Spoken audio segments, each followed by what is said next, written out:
It's sleep.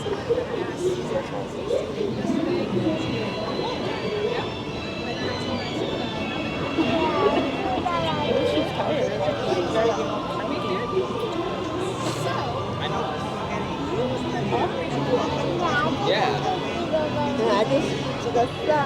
And away we go. Welcome aboard, folks. My name is Robbie. I'll be your captain and storyteller aboard the SS Windy. For your safety, please remain seated with your hands, arms, feet, and legs inside the boat at all times. And please supervise your children so our story doesn't take any unexpected turns. Now, most people who travel to magical lands often find their way in to be quite enchanting, or even menacing. But don't worry, folks. Even though it looks like we're being swallowed up by Monstro the Whale, he's actually doing us a big old favor and transporting us to a magical place. A place called Storybook Land.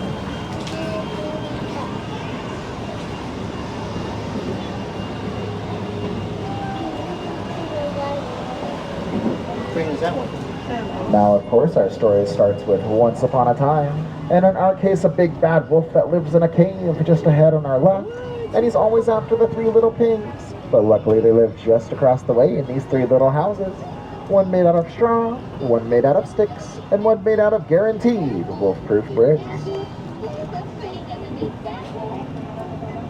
But now our story takes a strange turn because just around this corner on our left is a quaint little English village that's home to Alice. Where one golden afternoon she chased a white rabbit down a rabbit hole and went down, down, down into Wonderland. And things only got curiouser and curiouser from there. Storybook Land is home to many magical places that inspire stories, like London Park here on our right, where Peter, Wendy, John, and Michael flew over on their way to Neverland, where they would never, ever have to grow up. Or places like Agrabah, city of mystery and enchantment, where a street rat named Aladdin bumped into a princess named Jasmine in the marketplace. And even though they were from two different worlds, through the power of love and, of course, a genie, they were married and they live together to this day in the Sultan's palace. Yes, folks, here love is evergreen, just like these archways above, where Aladdin and Jasmine flew over, sideways, and under on a magical carpet ride to a whole new world.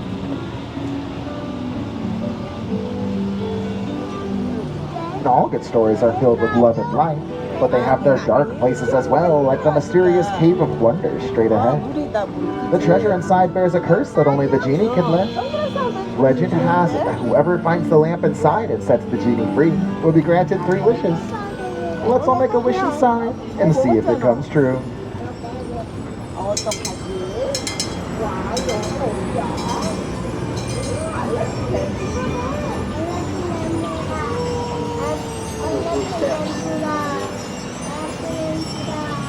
Well, Snow White wished for shelter as she fled from the evil queen and found herself in the middle of a strange forest where she bumped into this quaint little cottage here on the right, home to the 7 dwarves, who offered her that shelter in exchange for her kindness. And you might even see their mind, we'll hear them whistle while they work. And Cinderella wished to go to the ball, but her wicked stepmother forbade it and left her behind in this blue-roofed chateau here on the left. But her fairy godmother granted her wish, but she didn't flee the ball before midnight, causing her carriage to turn back into a pumpkin. See, it's still up there on the bridge. But thankfully, true love knows no limits, as one day she did marry her prince, and they now live happily ever after in the castle on the hill. Please remain seated, folks.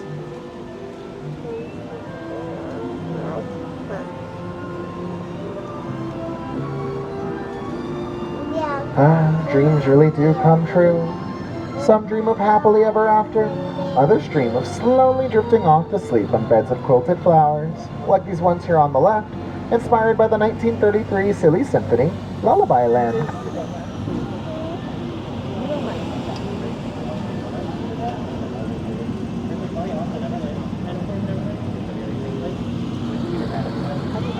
Yes, this is truly a magical place, folks. Even the plants and trees stay small and young forever, thanks to the enchantments of Tinkerbell. That's just one of the things that made this place a favorite of master storyteller Walt Disney. And this place continues to inspire stories to this day. 이거 타자 그랬잖아.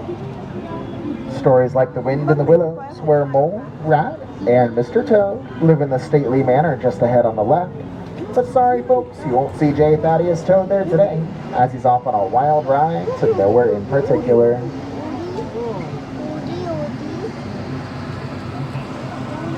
There's stories like that of Arendelle beneath the frozen mountains ahead, where Elsa fled on top of the fjord to build her icy palace.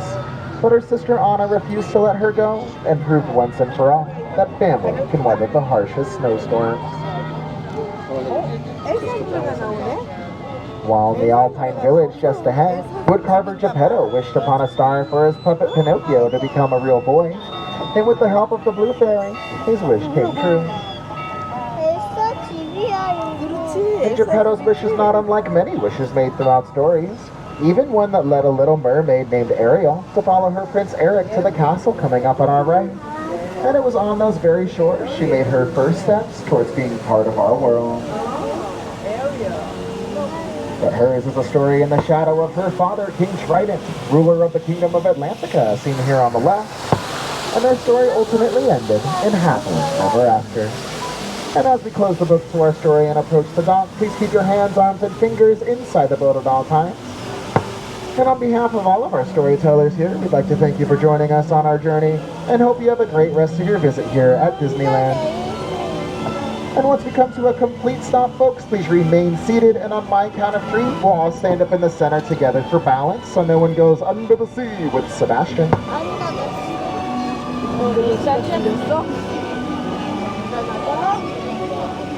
Want to go under with Sebastian? Nope.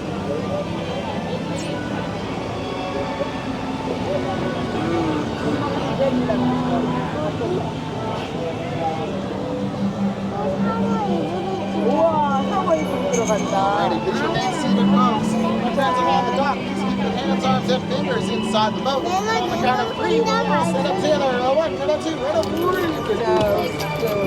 Look down, watch yourself, exit straight ahead towards the north, then to your left-hand side towards that waterfall.